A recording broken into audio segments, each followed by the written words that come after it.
नमस्कार, मैं हूं संजय मिश्रा और आप देख रहे हैं नवभारत टाइम्स ऑनलाइन और नवभारत टाइम्स एंटरटेनमेंट। और इस वक्त हमारे साथ हमारी बेहद खास मेहमान है एक्टर समीर सोनी जी। आपका बहुत बहुत स्वागत है और शुभकामनाएं अनामिका के लिए। Thank you sir, thank you very much. अब सबसे पहले आपके शब्दों में अनामिका। मेरे शब्द देखिए, ये थ्रिलर है।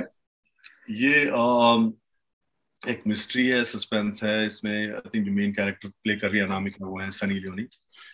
और वो एक जैसे इंटेलिजेंस ब्यूरो होता है, उनकी एक एक एजेंट है वो। तो उनके पास बहुत सारी ऐसी कोई खुफिया खुफिया खबरें हैं, लोगों के बारे में इंफॉर्मेशन है, डिटेल्स हैं, और वो अचानक गायब हो जाती है।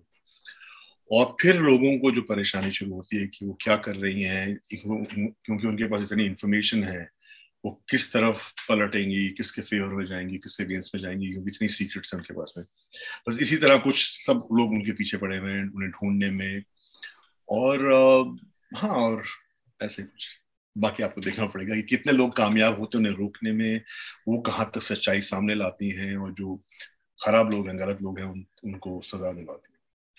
और इसमें आपका किरदार क्या है? मतलब ये जो आदमी है, इसका नाम क्या है आपके कैरेक्टर मेरे का? मेरे किरदार का नाम है समीर ओबरॉय। और समीर ओबेरॉय। समीर, ये हाँ। ये किस मिजाज के हैं, क्या कर रहे हैं? ट्रेलर में हमको समझ में आता है कि वो भी इसी उसका हिस्सा है, लेकिन आपके शब्दों में समीर ओबेरॉय। समीर ओबरॉय एक ज्वेलर है, इंडस्ट्रियलिस्ट है, बहुत ही अमीर है, और चार्मिंग इंसान है एक।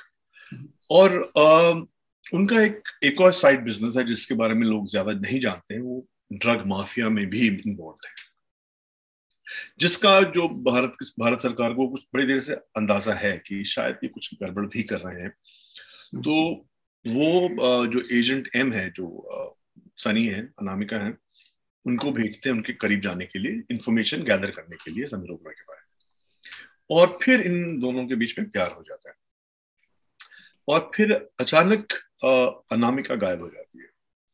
तो समीर ओबरॉय को भी अब एक प्रॉब्लम क्रिएट हो गई है कि भाई, ये तो मेरे बारे में सब कुछ जानती है कि मेरे अंडरवर्ल्ड में क्या कनेक्शन है, पॉलिटिशियंस के साथ क्या कनेक्शन है, मेरा धंधा क्या है। तो वो भी इस हंट में है कि वो किसी तरह अनामिका को पकड़े, उन्हें रोके, ताकि वो इंफॉर्मेशन ना दे, क्योंकि उनको पहले मालूम नहीं था कि वो एक स्पाई थी।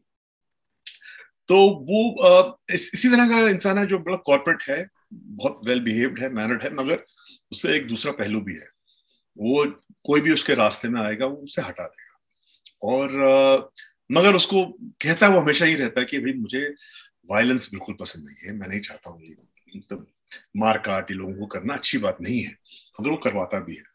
तो एक बड़ा अजीब सा इंटरेस्टिंग सा कैरेक्टर है जो अपने अपने बचाव के लिए भी किसी भी हद तक जा सकता है, मगर वो फिर भी अपने आप को इनोसेंट ही मानता है कि यार, मुझसे तुम करवा रहे हो ये सब कुछ। तो ये बेहद दिलचस्प। या नेगेटिव नेगेटिव है, मगर उसका देखने का नजरिया बहुत ही इंटरेस्टिंग है कि वो कह रहा है यार, क्यों करवा रहे हो यार? मतलब अगर कोई मार भी रहा है, कोई चिल्ला भी रहा है, तो तुम चिल्ला क्यों रहे हो? सब कुछ आराम से वो मार देगा, मगर तो बड़ा इंटरेस्टिंग सा, बड़ा मतलब हट हट के कैरेक्टर। बेहद दिलचस्प। और अब समझ में आ रहा है कि क्यों आपने हामी भरी है, क्योंकि कैरेक्टर इतना लेयरफुल है और इतना पावरफुल भी है, मजबूत है, कि आपने शायद यही वजह है कि आपने तुरंत हामी भरी थी। ये और विक्रम भट्ट, क्योंकि मैं विक्रम के साथ काम करना चाहता था, और उनको जो थ्रिलर जॉनरा है उसमें वो बहुत उनकी मास्टरी है। तो जब उनके ऑफिस से फोन आया और मुझे विक्रम ने नरेशन दी, तो एक तो कैरेक्टर इतना इंटरेस्टिंग था, पावरफुल है, और एक डिफरेंट शेड भी है। जो जो प्लेन सा रह रहा है उसे करने में कुछ मजा नहीं आता, जितने लेयर्स हों उतना खेलने में मजा आता है। और साथ में विक्रम डायरेक्ट कर रहे हैं, तो सोने पे सुहागा।